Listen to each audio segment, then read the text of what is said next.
On raconte que les héros gagnent, que les légendes survivent, que les dieux sont éternels. Mais parfois, même les étoiles s'éteignent, même les dieux tombent, et même l'amour ne suffit pas.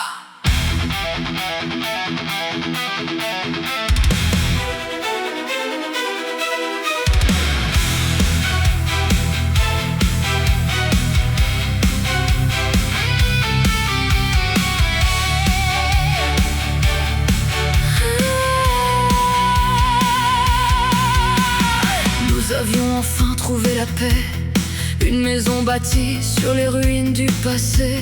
Les blessures guérissaient lentement dans la lumière, et pour la première fois, je n'avais plus peur de demain. Les enfants riaient dans les jardins de cristal.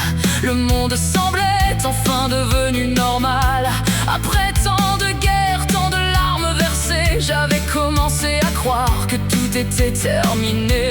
Mais le destin déteste les fins heureuses, il déteste les promesses trop lumineuses. Et quelque part dans l'obscurité grandissait déjà quelque chose de plus ancien que nos lois. Une présence, une ombre, un ennemi impossible. Même les étoiles semblaient fuir son regard. Même les dieux tombent, même les immortels saignent, même les serments éternels peuvent se briser dans les flammes. J'ai vu le ciel s'effondrer, j'ai vu l'espoir disparaître, et ce jour-là, le monde a perdu sa lumière. Personne ne pouvait arrêter cette chose, ni les royaumes, ni les armées, ni les légendes. Les dimensions tremblaient sous son passage, comme un cauchemar dévorant chaque paysage. Nous avons combattu jusqu'au bord du néant, jusqu'à ne plus sentir nos propres battements. Mais plus nous luttions contre cette fin annoncée, plus nous comprenions ce qui allait arriver. Alors Z m'a regardé une dernière fois, comme au premier jour, comme au dernier. Et dans ses yeux, j'ai compris. Non, c'est le seul mot que j'ai réussi à dire. Mais il était déjà trop tard, parce que certains héros choisissent eux-mêmes leur fin.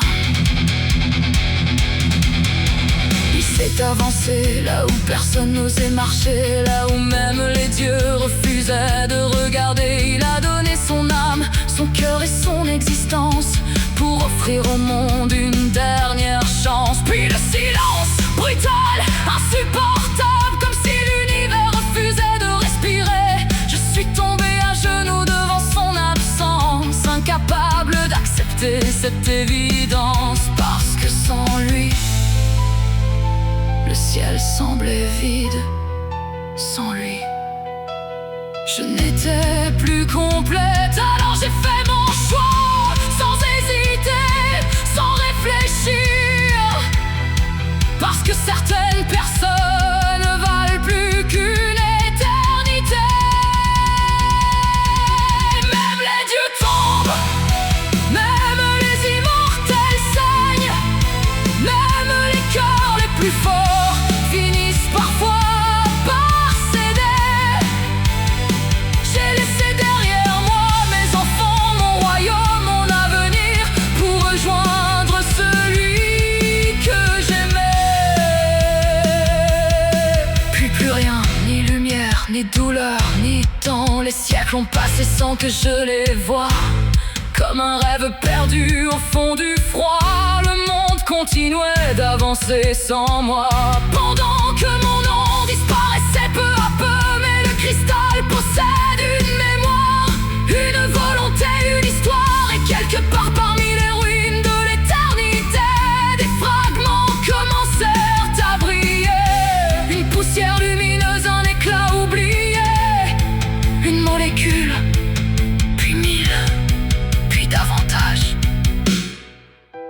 comme une étoile reconstruisant sa propre lumière, comme un cœur refusant de mourir, comme un souvenir qui refuse de disparaître. Le cristal recommença à chanter. Mon corps renaissait morceau par morceau, fragments de diamants flottant dans le vide cosmique. La lumière reformait mes os, mes mains, mon visage, mon existence. Puis j'ai ouvert les yeux.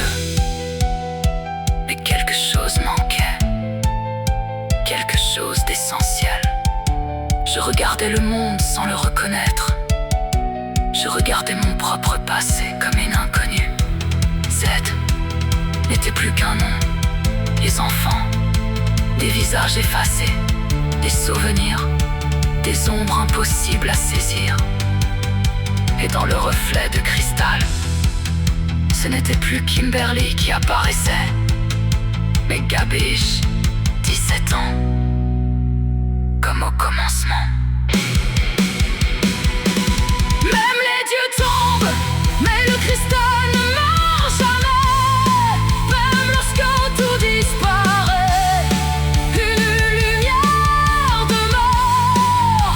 J'ai perdu mon histoire, j'ai perdu mon amour, j'ai perdu mon nom. Mais quelque part dans mon cœur, des fragments existent encore.